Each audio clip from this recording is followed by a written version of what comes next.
Welcome to this quick presentation of my paper entitled What's the Rush? New Housing Market Absorption Rate Metrics and the Incentive to Slow Housing Supply. My name's Cameron Murray and I'm a research fellow in the Henry Halloran Trust at the University of Sydney. The question I tackle in this paper is why do housing developers voluntarily slow their rate of new housing production when they make money from selling new homes? This question sits at the heart of current academic and political debates.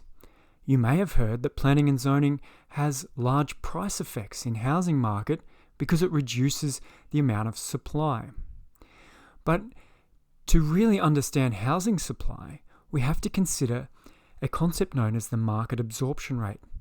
That is the rate of new sales that property owners choose to maximize their economic gains over time. After all, property developers aren't in the business of flooding the housing market to bring down prices. How the absorption rate varies with market conditions, outside of potential planning constraints, is hard to observe, as is any economic payoff from doing so.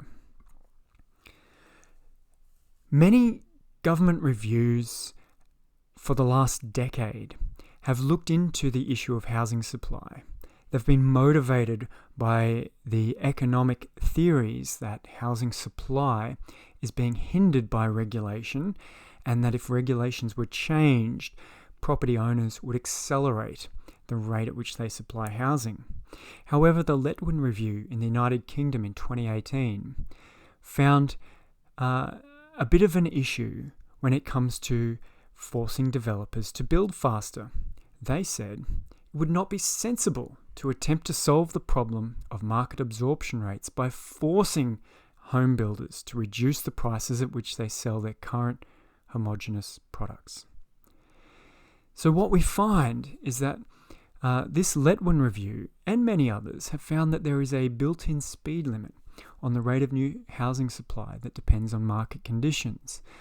The problem, however, is that this is very difficult to observe in practice. This paper attempts to shine a light on the importance of the absorption rate as a constraint on the rate of housing supply. To get into that, we really need to be clear about the concepts we're using. We want to be clear about our stocks and our flows. The absorption rate is a flow. It's a flow between two stocks, the stock of approved dwellings and the stock of existing housing. It's the choice of how quickly to transform undeveloped sites into new housing. So if we add more dwellings to the stock of approved dwellings or the potentially approvable dwellings through the planning system, it's not clear how they become new housing except via the absorption rate, that flow out of that stock of approvals into the new housing. So what we want to do in this paper is make clear how important that absorption rate is in regulating the rate of new housing supply, regardless of how big that stock of approved dwellings might be. So to help shine a light on the absorption rate, I propose 4 new absorption rate metrics, and these metrics we can apply to large property projects, large housing subdivisions with over 3,000 dwellings each that take many years to produce. And we can look at how quickly that stock of approved dwellings becomes new dwellings.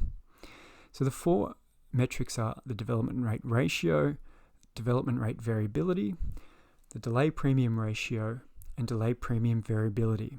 And together, they describe the distribution of the rate of supply and the economic payoff from doing so. So let's quickly cover in more detail these metrics. The development rate ratio answers the question, how fast did housing development occur compared to how fast it could have if all housing was developed at the maximum observed rate? So it's the average production rate, the average new supply per period divided by the maximum rate for a project. The development rate variability answers the question, how much slower will developers produce housing compared to the maximum rate? How willing are they to slow housing supply? So that's the ratio of the minimum production rate to the maximum production rate. The delay premium ratio answers the question, how much higher are actual prices received compared to the minimum price? So that's the average price minus the minimum price as a ratio of the minimum price. So here we're thinking of a counterfactual where property development occurs based on costs, it's priced based on costs, and then you sell as quickly as you can at that minimum price that reflects costs. And so a high delay premium ratio shows that in reality you were able to put your prices up and get more than that minimum price through the life of a project. The delay premium variability answers the question, how much higher is the maximum price received compared to the minimum? So it's the maximum price minus the minimum on the minimum price.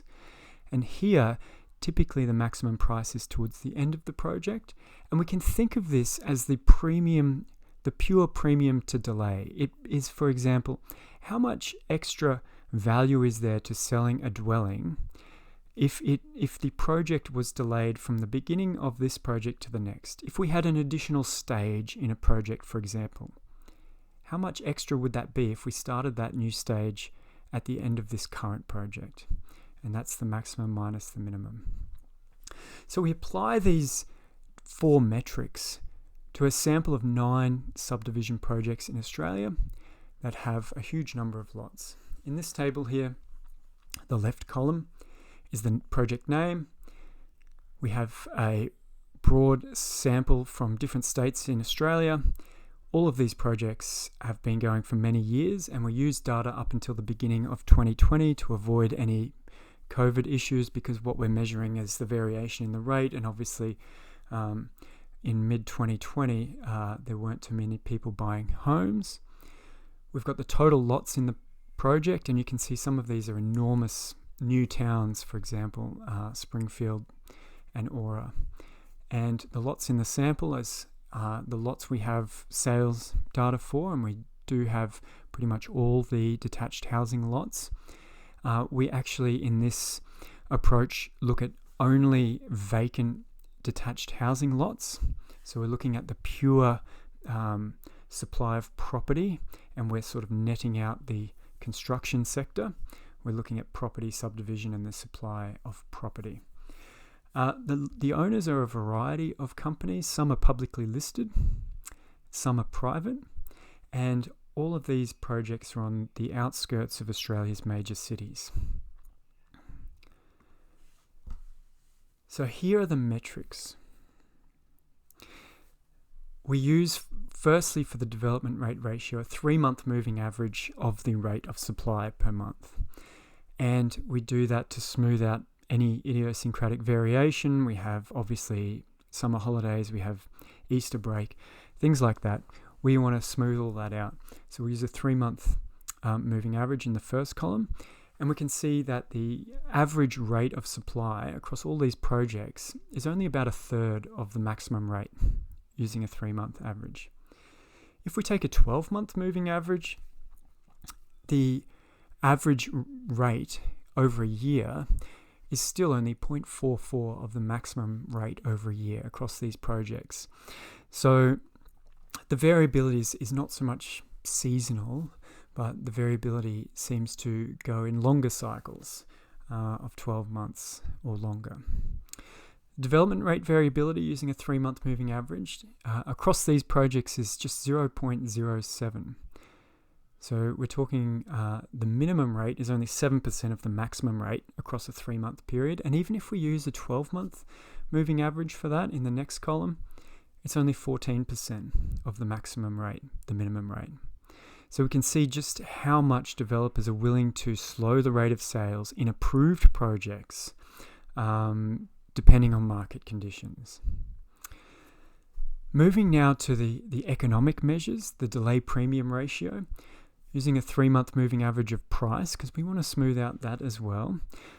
We can see that the average price here is 0.82, so it's 82% higher than the minimum price So for example, if the minimum price in your subdivision was $100,000 and you started selling at that, typically you would expect that on average, before you finish the project, your average sales will be at $182,000 per lot.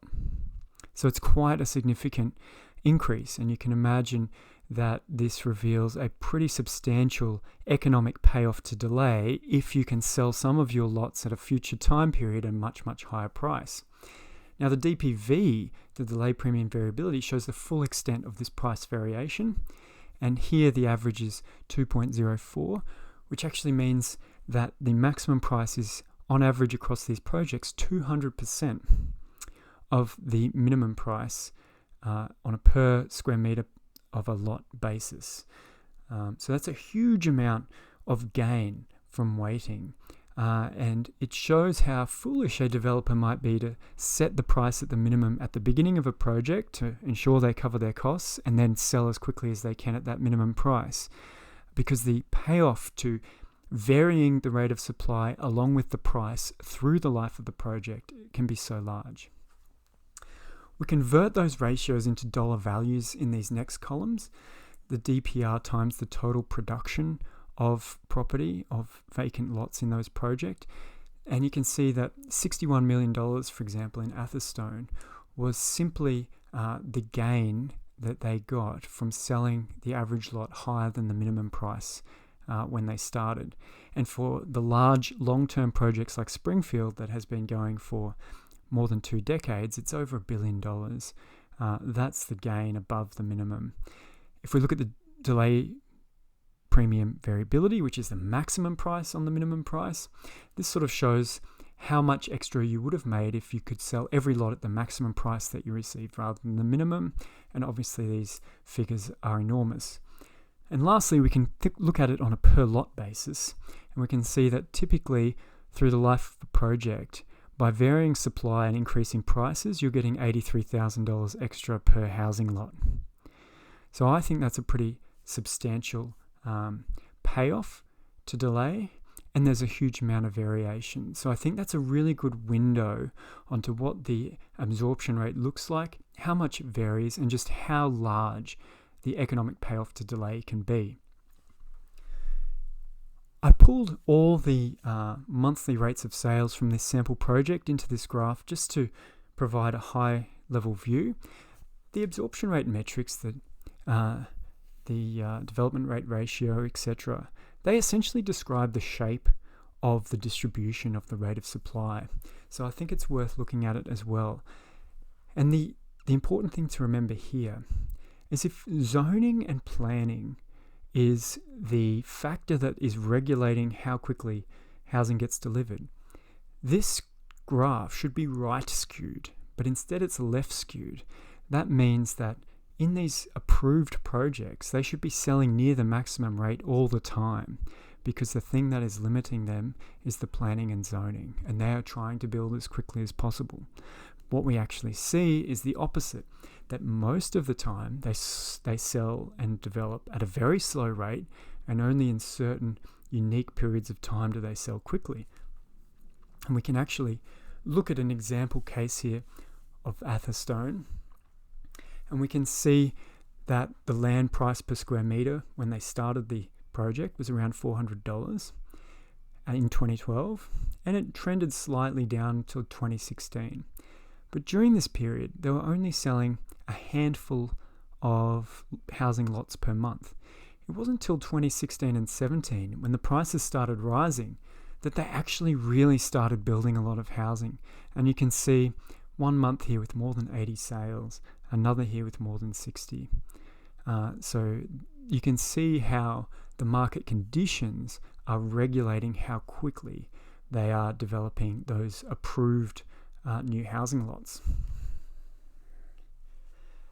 Here's those two charts in a scatter plot, the price growth rate on the X, the monthly rate of supply, and I'd be pretty confident here saying, do you know what, the rate of supply here looks like it's being determined by market conditions and the growth rate in the broader market.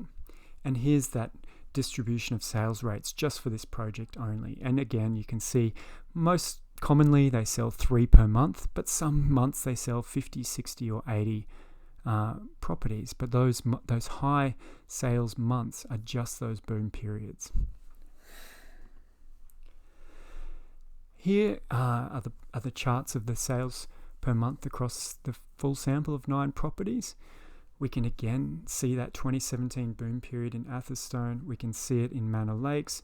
We can see it partly in Jordan Springs. In Springfield, we can see the early 2000s boom in that area. And in Yarra Bilbo, again, the 2016-17 property boom period is reflected here in the rate of supply. This is the prices. And again, we're seeing that alignment between price growth rate and the rate of supply. So we've learnt there that their absorption rate, the variability is enormous. The development rate ratio and development rate variability show that the minimum rate of sales is usually 10% of the maximum, even during projects that are approved and ready to go, and then the economic payoffs are large. An important question for policy, though, is what about a larger scale? Does this variability cancel out as we aggregate, or does it scale? So to look at this, we use company data on total supply across each state for the many projects in Stockland's portfolio. They're a publicly listed housing developer in Australia. And we also use council area data on housing new lot production. So looking at Stockland's suite of projects, they have 41 projects across 4 states, 10 per state on average. And we can look at their reported settlements from their annual reports in their public reporting to investors. And we can see that if we look at the quarterly development rate ratio, on average, they're building at half the rate of the maximum rate in each of the states. If we use even annual rates, they're building on average 0.6 of the maximum across the different states. And this is with 10 different projects. And we might also assume that a company like this would be diversifying across different sub-markets in each state intentionally as well. The development rate variability is surprisingly low for such an aggregated measure. We're looking at 0.22 as the mean. So even this company with this 40 projects in each state, on average, the minimum rate in a 3-month period is a fifth of the maximum rate in this sample. And if we look at an annual basis, the minimum rate is a third, 0.34 on average across these states. So what we can see is that even if we aggregate into this level at statewide, 10 projects per state, we're still seeing quite a large amount of variability. And if we actually look at that data, we can see the same types of cycles arising in Victoria and New South Wales, that 2017 boom period, and quite a degree of variability. So the question, of course, is, well, why aren't you supplying at the maximum rate? Why do you keep slowing down housing supply when you have 41 approved housing subdivisions? We now turn to the last and highest level of aggregation, which is the council level. And what we look here is we're looking here at the housing lot production from the planning data on a quarterly basis across the whole council area.